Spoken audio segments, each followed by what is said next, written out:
very first invasion angles. The Poffos had run ICW, International Championship Wrestling, on Kentucky for, I guess, around 1979, 80, 81, 82, and then they went out of business in 83. And Randy would go on their shows and challenge Jerry Jarrett's wrestlers, mainly Lawler, Dundee, Tojo Yamamoto, and Jarrett, to come show up at any of their matches, and they'd give them $10,000 to fight and all these things. And Savage was literally spending 10 or 15 minutes on his own show talking about Jarrett's wrestlers and Jarrett. And I just thought that was crazy. It's like, you're advertising for us, Randy. Anyways, they eventually went out of business, and the first thing that happened after they went out of business was Jerry Jarrett called Randy Savage and said, "Hey, we'd love to have you guys come in now." And Randy said, "What do you mean? We hated you." "Yeah, I know, but you're out of business, right?" He said, "Yeah." "Well, come on in.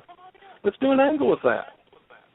We can all make some money." And that's what happened. They actually had I want to say late 83, like November, December of 83, and they did an angle where Angelo Poffo and Randy Savage and I think Lanny came in.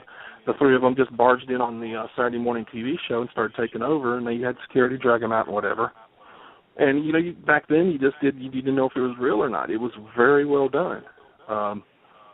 And that started the feud. And they did a quick feud with Lawler and Savage, and Lawler got the wins. But then they stayed. I mean, they were around for over a year, I want to say, and they actually flipped Savage to a good guy for a while.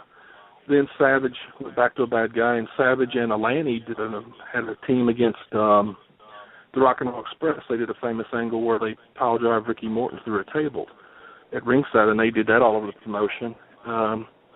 Then they turned Savage good again. I think eventually bad around 85, right before he went back to his first run with Vince.